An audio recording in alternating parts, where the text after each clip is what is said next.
Some things are under our control, and some are not.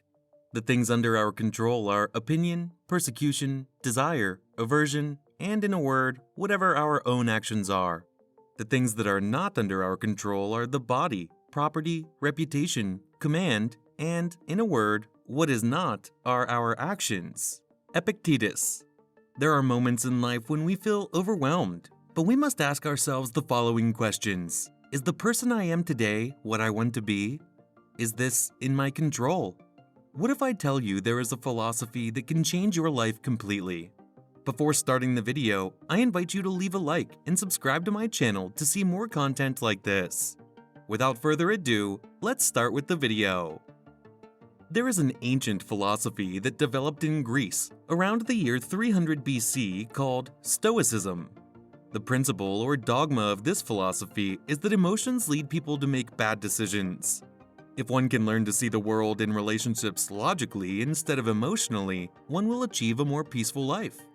The main goal of this lifestyle is to learn self-control, where others may let their behavior be driven by emotional reactions, especially when faced with harmful emotions such as anger, jealousy, envy, pride, etc. The Stoics' goal was to become an ethical and moral being who lived in harmony with nature. They believed that since all men were equal in nature, they should be considered equal in life. Stoicism was popular throughout Greece and the Roman Empire from its inception until 529 after Christ, when the Roman Emperor Justinian I closed all schools of philosophy in an attempt to spread Christianity throughout the world. This is the example of life taken by the philosopher Zeno of Cyprus, considered the founder of the Stoic philosophical school. When he was stranded in Athens due to a shipwreck, he didn't expect anything good to happen. Having lost almost everything and not much else to do, he walked into a bookstore, became intrigued by reading about Socrates, and proceeded to seek out and study with the city's celebrated philosophers. When the disciple of Polemon began to educate his own students, he gave rise to the philosophy known as Stoicism, whose teachings of virtue, tolerance, and self-control have inspired generations of thinkers and leaders. The name Stoicism comes from the Stoa Poikile, the decorated public colonnade where Zenon and his disciples met to discuss.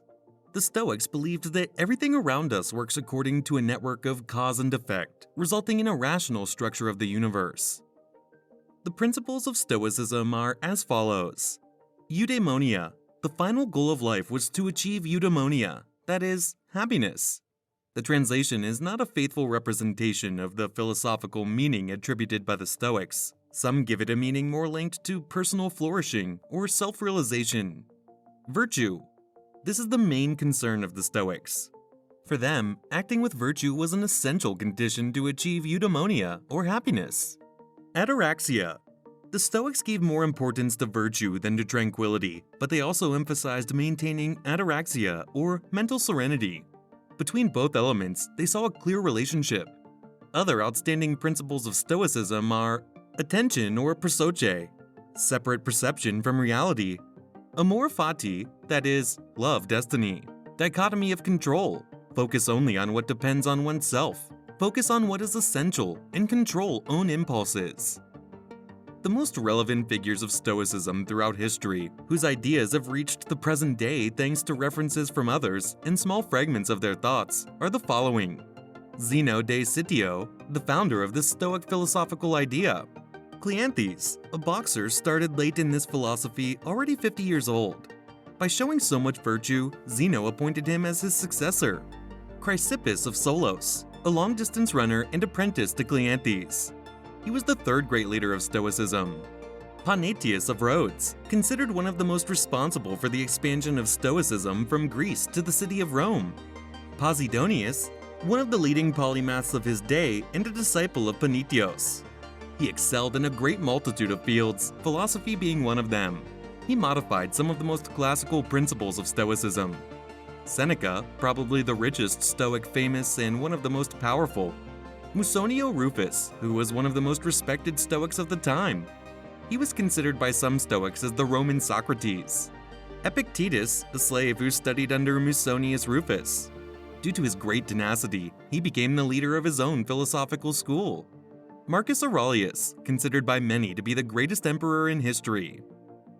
John Sellers, currently professor of Stoic philosophy at Royal Holloway, University of London, and fellow of Wolfson College, Oxford, is one of the founding members of modern Stoicism. In one of his books, he quotes Seneca to explain what depends on individuals in their lives and what does not, and also to underline the Stoic thought that passion should not be fed, or to outline the importance of accepting that we are ephemeral and social beings. Stoicism, when it talks about how to face death and pain, is actually talking about how to live life better, he concludes. Do you share these thoughts of the 300 years before Christ? Or do you think it is a very outdated practice that would not fit today? Leave us your opinion about it in the comments. If you liked the video, please leave a like and subscribe to this channel to see more similar videos, and activate the notification bell so YouTube will notify you when we upload a new video. We upload videos every week. Don't miss it. You will not regret it.